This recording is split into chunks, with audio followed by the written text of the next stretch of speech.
Aprende Derecho Civil.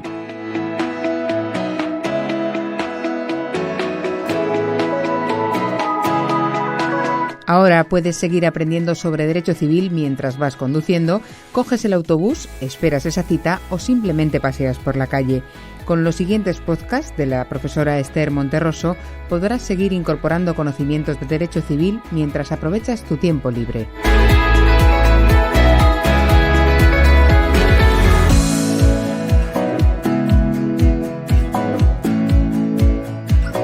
El tema de hoy son los efectos del incumplimiento de las obligaciones, donde expondremos las notas generales de las diferentes consecuencias del incumplimiento de las mismas.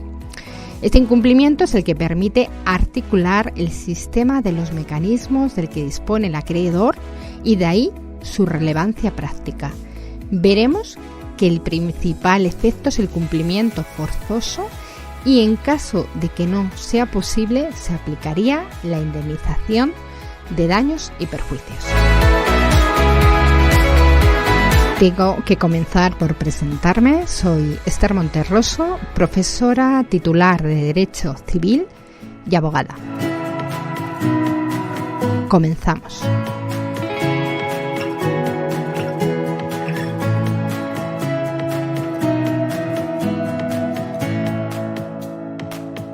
En el caso de incumplimiento de la obligación por parte del deudor, a veces puede ser exigido el cumplimiento forzoso en forma específica o in natura. Sin embargo, en otros casos no resulta posible la ejecución in natura y entonces se intenta un cumplimiento por el equivalente económico, llamado prestación del interés y que nuestro derecho recibe el nombre de resarcimiento de daños y perjuicios. Por lo tanto, ante el incumplimiento del deudor, la satisfacción del acreedor puede llevarse a cabo por dos medios. Uno principal, que es el de esta ejecución in natura, y otro subsidiario, que es el de la indemnización.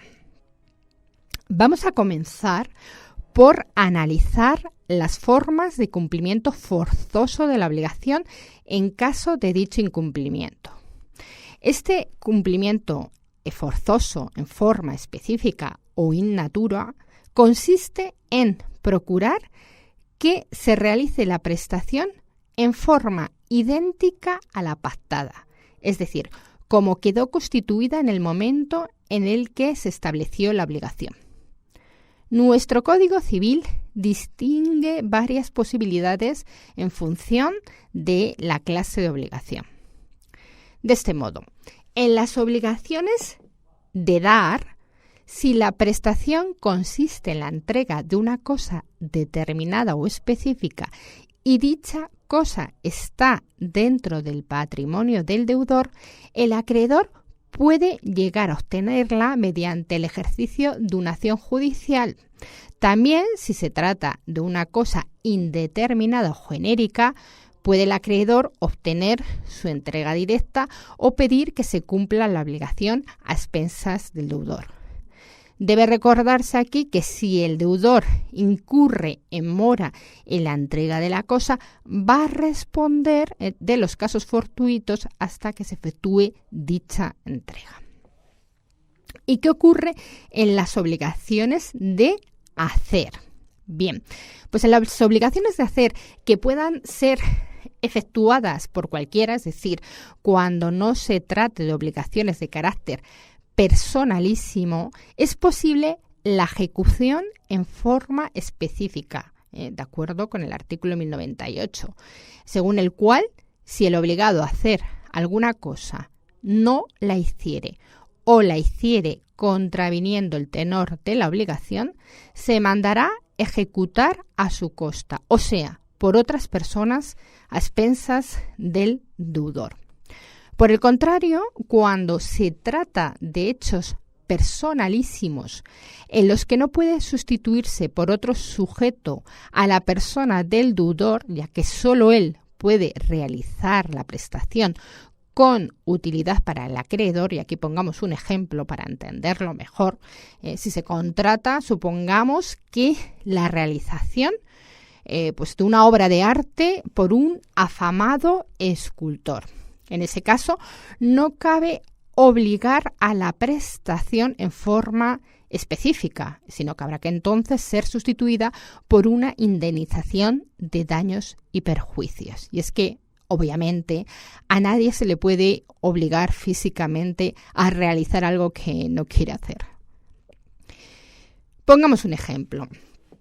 Si Ana acuerda con Pedro la limpieza de los cristales de su establecimiento y Pedro no cumple la obligación, como para Ana resultaría irrelevante el sujeto que realiza la prestación, puede solicitar al juez que la limpieza la realice otro a costa del deudor, pudiendo además solicitar en su caso una indemnización de daños y perjuicios que hayan podido ser causados.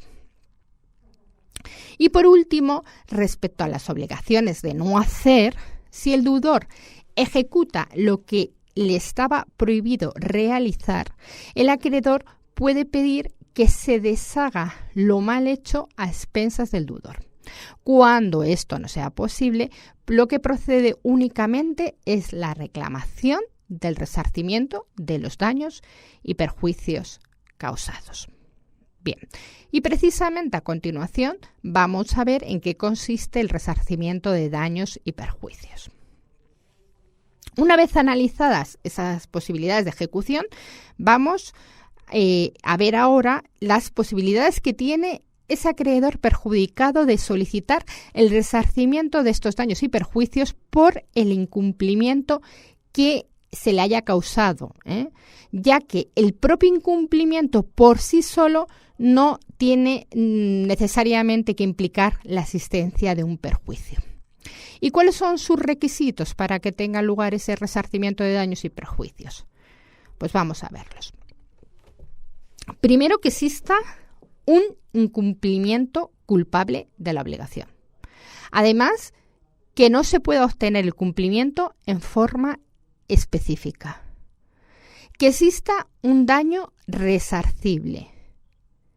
Que se dé una relación de causa a efecto entre el incumplimiento de la obligación y los daños sobrevenidos.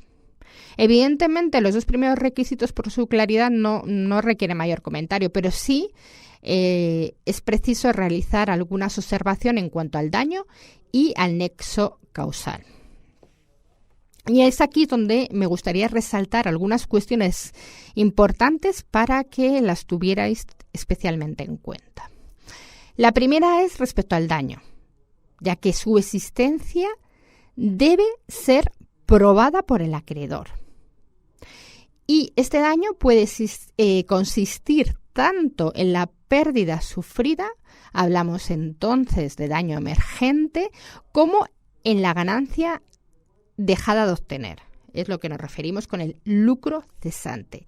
Y la otra cuestión que quiero resaltar es la del nexo causal, en la necesidad de un nexo causal entre el daño y el hecho que lo origina, ya que es preciso que se dé para que se puedan indemnizar los daños.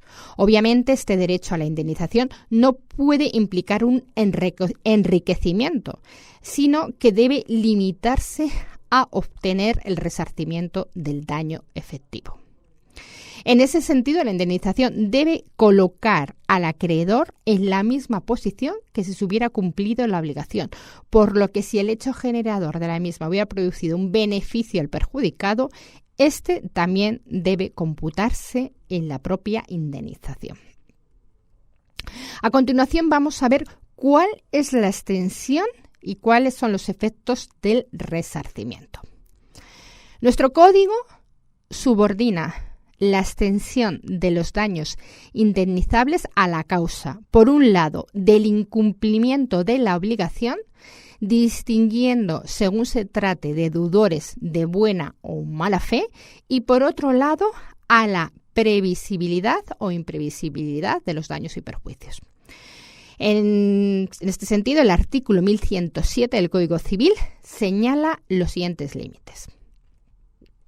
Si el cumplimiento procede de dolo, en este caso hay que indemnizar todos los daños y perjuicios que conocidamente se deriven de la falta de cumplimiento de la obligación. Y si procede demora, culpa o contravención de buena fe, el deudor responde solo de los previstos o que se hayan podido prever al tiempo de constituirse la obligación y que sean consecuencia necesaria de su falta de cumplimiento. En el fondo, la doctrina pone de relieve que las diferencias de extensión en el resarcimiento entre las dos hipótesis de buena y mala fe, según se trate de una u otra clase de deudores, no son más que estas, en que el deudor de buena fe responde solo de los daños y perjuicios previstos o que se hayan podido prever al tiempo de constituirse la obligación, mientras que el deudor doloso responde incluso de los daños que no fueron previstos o que no pudieron preverse en aquel momento. Y por otro lado, el deudor de buena fe tiene a su favor la aplicación del artículo 1103, que establece que la responsabilidad procedente de negligencia es susceptible de moderación por los tribunales, según los casos. Disposición atenuatoria que no tiene a su favor el deudor, evidentemente, de mala fe. Y ya por último hay que señalar que la liquidación de los daños, o sea, la determinación de su cuantía, puede ser hecha por las partes o en su defecto por el juez, ya en la sentencia o en su ejecución. Si se tratan de deudas de dinero, y en caso de mora, la liquidación de los daños la realiza la ley, estableciendo, como ya sabemos, que a falta de pacto, la indemnización consistirá en el pago del interés legal. Pues bien, espero que estas indicaciones generales os hayan resultado útiles para afianzar el aprendizaje de los efectos del incumplimiento de las obligaciones. Muchas gracias por vuestra atención y motivación en el análisis de esta temática y nos vemos en el siguiente podcast.